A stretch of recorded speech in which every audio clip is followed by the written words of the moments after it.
Hay cosas que en los pueblos nunca cambian.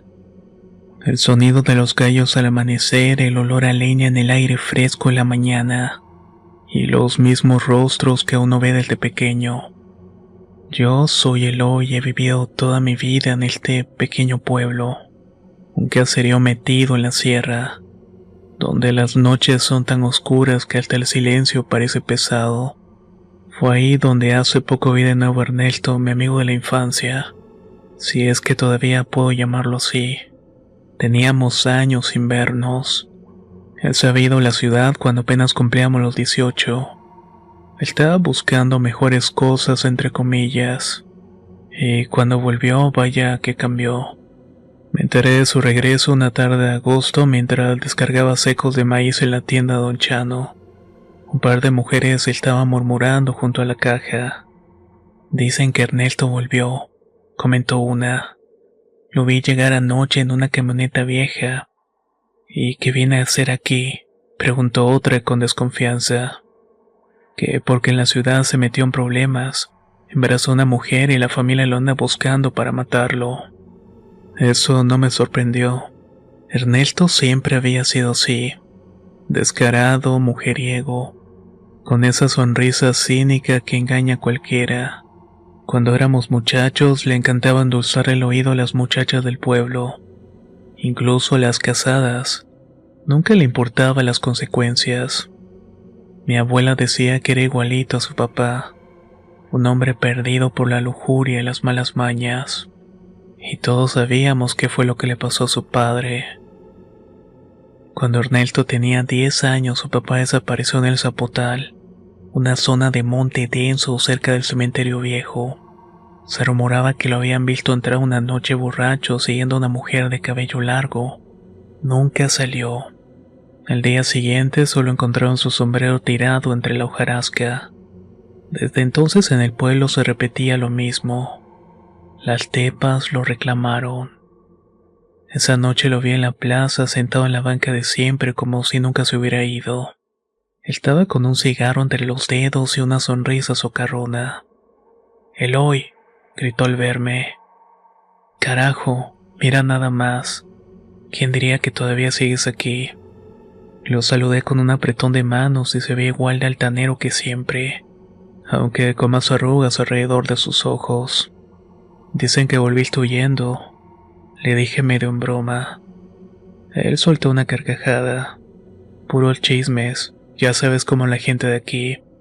Uno se va y lo extrañan tanto que inventan cosas». Mientras hablábamos noté que varias mujeres lo miraban de reojo, algunas con curiosidad y otras con desagrado. Ernesto no tardó en notar también esa mirada y lanzó una sonrisa ladina. «Mira nada más cómo me recuerdan», dijo inflamando el pecho. «Esto va a ser divertido».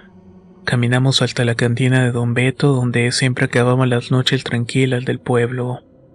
Tomamos unas cervezas y Ernesto empezó a hablar de sus aventuras. Trabajos que nunca duraban, fiestas interminables, mujeres a montones. Hablaba con orgullo como si aquello fuera motivo de admiración. «¿Y nunca pensaste en sentar cabeza?», le pregunté. «¿Y para qué?», respondió riéndose. «Mira cómo acabó mi papá, amarrado aquí hasta que se lo tragó el monte. Yo no nací para eso, amigo. Mejor no hables de él, Ernesto. Ya sabes lo que dicen». Ernesto soltó una carcajada tan fuerte que todos voltearon a verlo. «Ay, Beto, todavía crees en tonterías.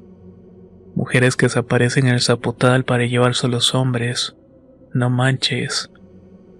Un silencio incómodo llenó la cantina. Los más viejos bajaron la mirada y le dio un codazo a Ernesto. «Ya estuvo, ya cállate. Aquí no se juega con eso». Pero él siguió riéndose. «Puedes saber si es cierto. Un día de estos me voy a dar una vuelta por ese Zapotal, a ver si esas tepas me hacen el favor». Las risas nerviosas que siguieron ocultaban el malestar de todos. Esa misma noche lo acompañé a su casa, una vivienda vieja de adobe abandonada desde que su madre se fue a vivir con su hermana. Mientras cruzábamos la calle, Ernesto silbaba despreocupado. «¿Sabes qué es lo bueno de volver?», me dijo, que aquí todo sigue igual. Las mismas calles, las mismas caras, las mismas muchachas aburridas que necesitan a alguien que les hable bonito. Me molestó como lo decía. Le advertí que no empezara otra vez con sus líos. Ernesto, aquí la gente no olvida tan fácilmente. Él solamente sonrió y me dio una palmada en la espalda. Relájate, Eloy. Yo siempre caigo bien. Al despedirnos me quedé mirando su casa oscura, polvorienta, como si nunca hubiera salido de esa noche en que su padre desapareció. Algo en el aire me erizó la piel, y mientras volvía a la mía escuché el sonido lejano de los grillos, y entre ellos lo que juraría fue una risa suave femenina viniendo desde el monte. No dije nada. En San Miguel uno aprende a no mencionar ciertas cosas en voz alta. Pasaron los días del regreso de Ernesto. El pueblo ya estaba nuevamente en alboroto. Las mujeres murmuraban sobre sus encantos y los hombres lo miraban con desprecio. No ayudaba que él mismo se encargara de provocar.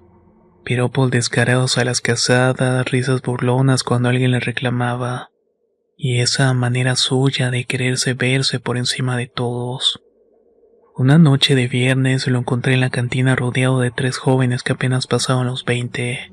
Todas reían nerviosas mientras él les contaba historias de la ciudad. Ya sabía bien que exageraba cada palabra. Cuando me vio entrar me llamó con un gesto amplio. Eloy, ven, no te escondas allá como una monja de misa. Me acerqué un poco incómodo. No te cansas de buscar problemas, le dije en voz baja. Ernesto me guiñó un ojo. Problemas, esto es vida, compadre. Aquí necesitan un poco de picante si no se mueren de aburrimiento. La conversación no duró mucho porque justo entonces entró doña Elvira, una anciana que todos respetábamos. Caminó directo hasta nuestra mesa apoyando su bastón y le clavó a Ernesto una mirada que lo hizo callar. Deberías tener vergüenza, le dijo con voz áspera. Igualito a tu papá, buscando faldas y burlándose de todo. Ya se te olvidó cómo acabó él. Hubo un silencio incómodo y Ernesto sonrió burlón. Otra vez con eso, doña Elvira.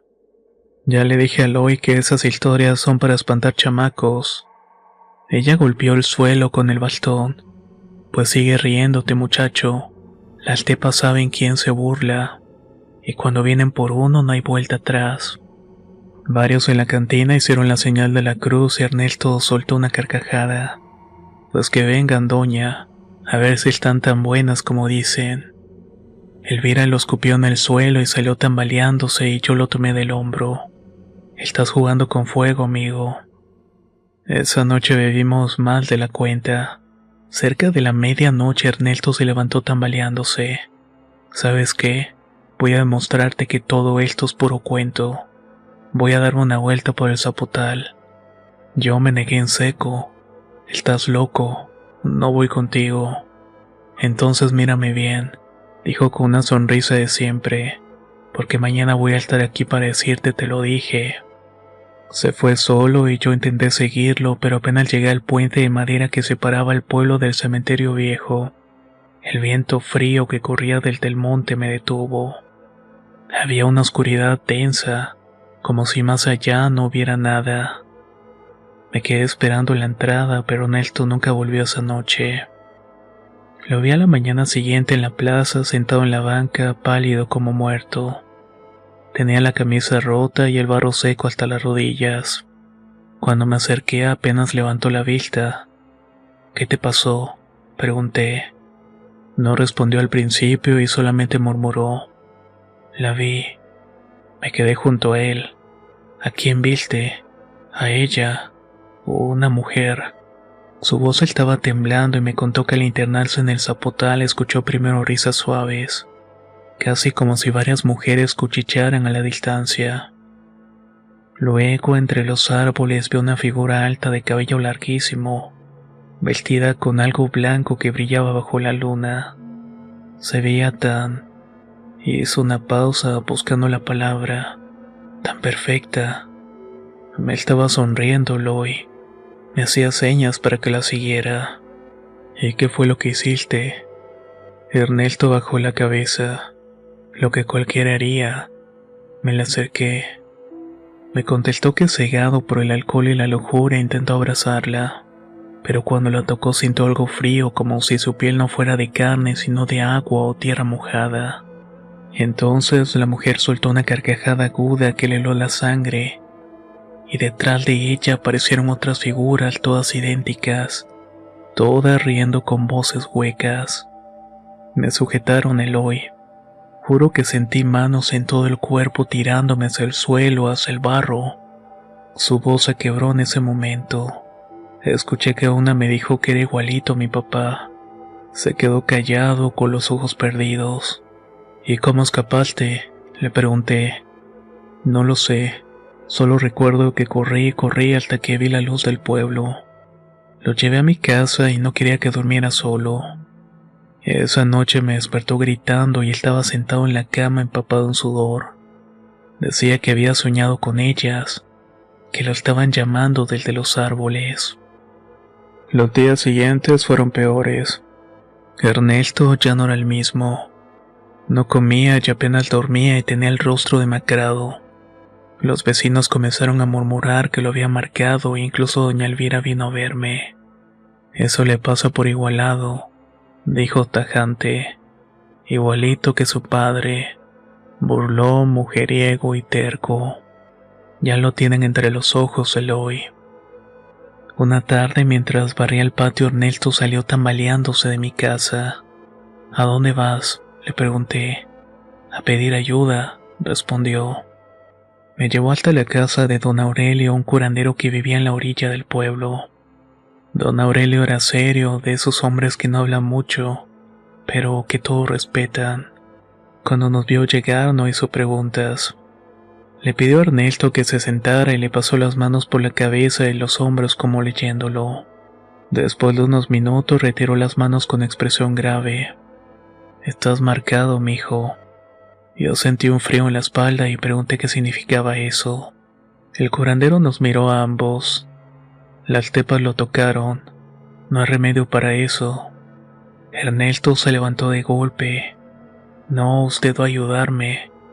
Ni yo ni nadie, dijo don Aurelio.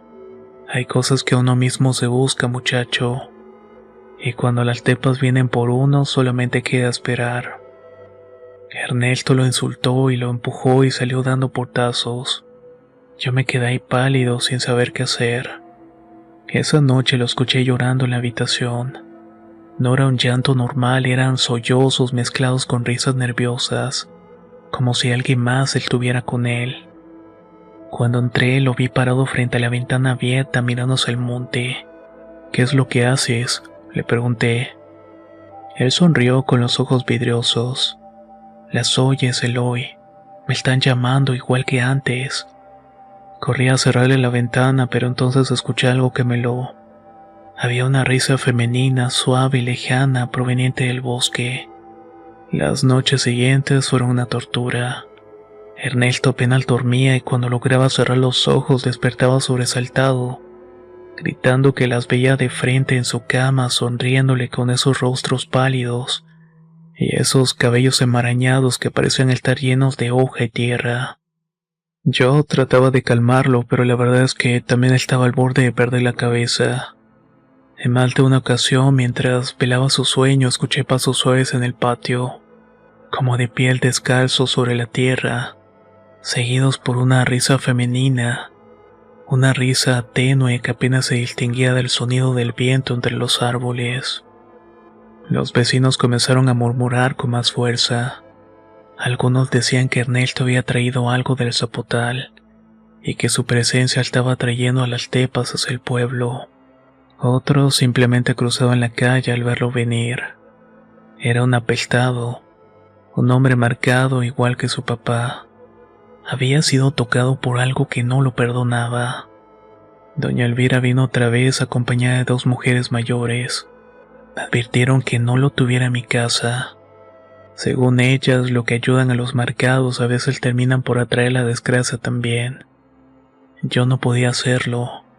Ernelto había sido mi amigo de toda la vida, y aunque fuera un mal hombre, dejarlo solo en ese estado me parecía abandonarlo a una muerte segura.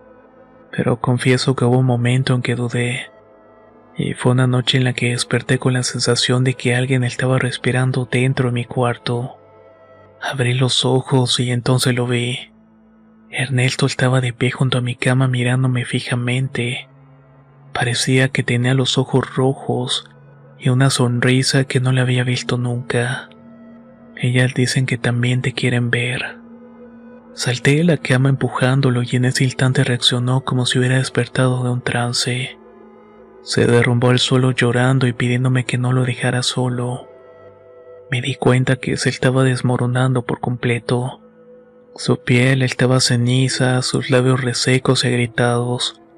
Tenía ojeras tan marcadas que parecía no dormir desde hacía semanas.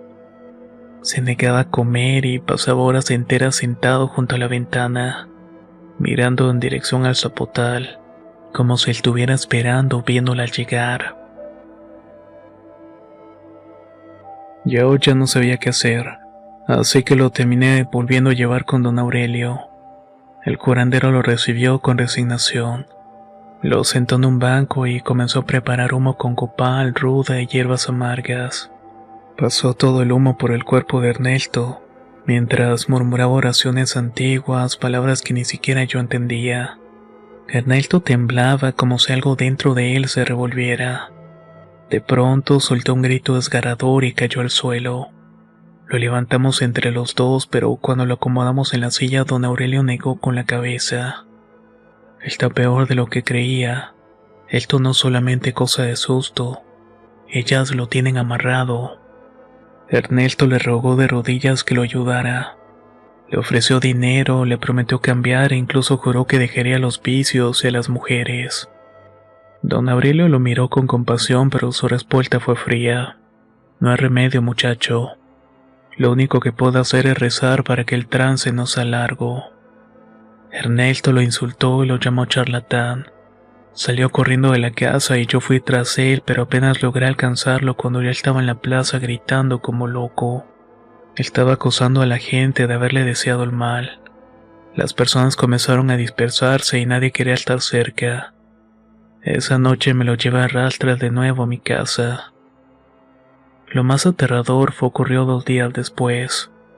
Llovía fuerte con ese aguacero que parecía interminable en la sierra. Yo estaba en la cocina preparando algo para comer, cuando escuché su voz desde el cuarto. Eloy, ven. Entré y lo encontré parado frente a la ventana abierta, completamente empapado. Afuera entre la cortina de lluvia vi lo que me hizo sentir un vacío en el estómago. 3 figuras femeninas paradas a unos metros, inmóviles, con sus cabelleras pegadas al cuerpo por el agua. Sus rostros eran pálidos como la cal, y sonreían, y estaban sonriendo. Ernesto les devolvía la sonrisa como hipnotizado. Cerré la ventana de golpe y lo empujé hacia atrás. Las mujeres se desvanecieron entre los árboles, pero no dejé de escuchar sus risas apagadas. Esa noche no pude dormir, ni él tampoco. Pasó toda la madrugada sentado en la cama murmurando que ellas lo estaban llamando, que estaban cansadas de esperar. Intenté mantenerlo encerrado, pero era inútil. A la tarde siguiente desapareció sin que me diera cuenta. Lo busqué por el pueblo entero hasta que un niño me dijo que lo habían visto caminando hacia el zapotal. Iba bajo la lluvia, sin camisa y descalzo. Corrí tras él, pero al llegar al puente de madera solamente encontré huellas de barro que se perdían en la oscuridad del monte. Regresé empapado, desesperado. Esa noche don Aurelio vino a verme. Me dijo algo que me dejó helado. Tu amigo está siguiendo los pasos de su padre. Estas cosas se repiten. En este pueblo cuando uno se burla de las tepas y les falta respeto, tarde o temprano vienen a cobrar. Y lo que ella reclama nadie puede quitarlo. Me contó que su padre había sido igual, mujeriego, altanero, incapaz de contenerse, que una noche lo vieron entrar al zapotal siendo una mujer desconocida. Nunca más volvió. Lo que nadie me había dicho hasta entonces era que cuando su madre fue a buscar ayuda, don Aurelio mismo fue quien la consoló diciéndole que lo había escuchado reír en medio del monte acompañado por otras voces. Yo me quedé callado. Esa imagen no me dejaba en paz. La risa de Ernesto perdiéndose entre los árboles igual que su padre. Al amanecer siguiente, Ernesto volvió a la casa. Entró caminando despacio, empapado de pies a cabeza, cubierto de lodo, y con esa sonrisa vacía en el rostro. Lo senté en la cama temblando y le pregunté dónde estaba. Estaba con ellas. No quiso decir nada más. Se quedó quieto todo el día murmurando frases sin sentido, como si estuviera hablando con alguien invisible. Esa noche, mientras yo luchaba por mantenerme despierto, lo escuché susurrando. Ya no falta mucho. Fue entonces cuando entendí que estaba perdido. La última noche que vi a Ernesto comenzó con lluvia. En el pueblo la lluvia de septiembre no da tregua. Cae gruesa, constante, hasta que los caminos de tierra se convierten en riachuelos, y el sonido del agua domina cada rincón. Yo ya no podía dormir desde hace días. Me quedaba sentado en una silla junto a la cama de Ernesto observándolo mientras él murmuraba palabras entrecortadas, como si estuviera hablando con alguien que solamente él podía ver. Su piel estaba tan pálida que parecía una vela a punto de apagarse. Aquella noche, cerca de la medianoche, escuché algo que hizo que la sangre se me helara. Las risas femeninas suaves habían vuelto. Estaban flotando en el aire junto a la lluvia. Al principio pensé que eran los grillos o el viento silbando entre los árboles, pero pronto las oía más claras, como si estuvieran justo frente a la casa. 3, tal vez 4 voces, risitas apagadas, burlonas, todas mezcladas con palabras susurradas que no alcanzaba a entender. Ernesto se incorporó lentamente de la cama sonriendo como un niño que escucha una canción conocida. Me miró y en sus ojos había algo que ya no reconocía. Ya vienen, dijo con una voz ronca. Te lo dije, Eloy. Solo estaban esperando la noche. Intenté detenerlo cuando se levantó, pero fue inútil. Se sacudió mi agarre con una fuerza que no creí que tuviera. Caminó hasta la puerta descalzo, sin importarle el frío ni la lluvia.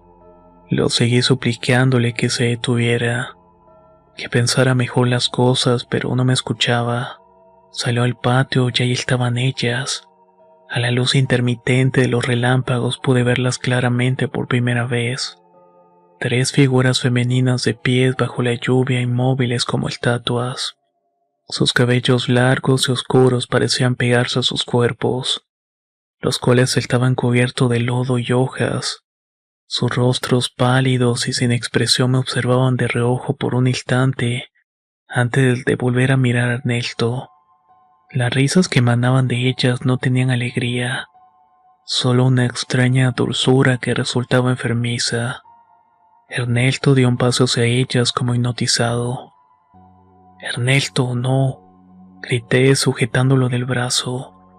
Me miró por última vez y en su rostro vi algo inquietante. No era miedo, no era resignación, era una felicidad torcida. Me soltó la mano y caminó descalzo bajo la lluvia. Atravesó el charco de lodo que se formaba en la calle de tierra y fue siguiendo esas figuras que retrocedían lentamente hacia el monte. Yo seguí tras él, pero el frío del agua me cortaba las piernas y la oscuridad era tan densa que apenas veía 1 metro delante. Las luces de las casas permanecían apagadas. Nadie quería mirar lo que estaba ocurriendo. Llegamos al puente de madera que marcaba el límite del pueblo. Las figuras cruzaron primero y Ernesto las siguió sin dudar. Cuando intenté cruzarlo no pude. Sentí un miedo sumamente profundo, algo que no había sentido antes. Y no es que no hubiera sentido miedo antes, simplemente lo que sentí era un miedo mucho mayor. Solamente alcancé a ver cómo entraba el zapotal y los árboles parecían cerrarse a su alrededor, como si el monte mismo se lo estuviera tragando. Ahí se volvió una última vez. Sonreía de una manera que me heló la sangre. Su expresión ya no era la de un hombre, sino algo vacío. Ya no quedaba nadie dentro. El sonido de la lluvia y las risas se mezclaron, y cada vez se escuchaba más lejos. La mañana siguiente reuní a algunos hombres del pueblo. Armados con palos y lámparas de mano cruzamos el puente. Nos internamos en el zapotal. Caminamos durante horas entre lodo, espinas y raíces. Lo estuvimos llamando por su nombre, pero solo obtuvimos silencio. En un claro del monte encontramos algo que nos hizo detener. Su camisa empapada y cubierta de barro, colgada de una rama baja. Cerca, sobre la tierra blanda, había huellas de pies descalzos que se perdían hasta el fondo, donde el monte se hacía más espeso y la neblina cubría todo con un velo. Don Aurelio, que venía con nosotros, se persinó. «Hasta aquí llegan los vivos», dijo con voz grave. «Más allá ya no se busca a nadie». Los demás bajaron la mirada y nadie discutió. Volvimos al pueblo en silencio y esa noche, mientras la lluvia continuaba cayendo, no pude dormir. Cada vez que cerraba los ojos recordaba la sonrisa de Ernesto antes de desaparecer. Y aunque intentaba convencerme de que estaba muerto, algo en lo profundo de mí me decía que no era así. Me fui unos días a pasar un tiempo con mi madre. Los días en el pueblo siguieron como siempre. Algunos decían que lo que le ocurrió a Ernesto era un castigo merecido. Otros solo evitaban hablar del tema, como si el silencio fuera la única manera de mantenerlo a raya aquello que lo había reclamado. Pero yo sé que las tepas no se han ido. Hace unos meses pasé cerca del puente. La luna apenas iluminaba el camino y entonces lo escuché. Pasos en el monte suaves, descalzos, seguidos de esas risitas apagadas. Por un instante entre la neblina y las sombras juraría que vi a Ernesto, y junto a él habían figuras femeninas quietas como siempre, esperando. No me queda comprobarlo. Simplemente continué mi camino con mi vida, como lo hice después de 7 años de esto que le pasó a Ernesto. Hoy les cuento esto porque quiero que entiendan una cosa. En los pueblos como este nadie se burla de las tepas o de los guardianes del monte. Ernesto fue igual que su padre y ambos pagaron caro por no respetar lo que todos aquí sabemos. Porque allá dentro del monte, cuando esas cosas ponen los ojos en ti, ya no hay regreso.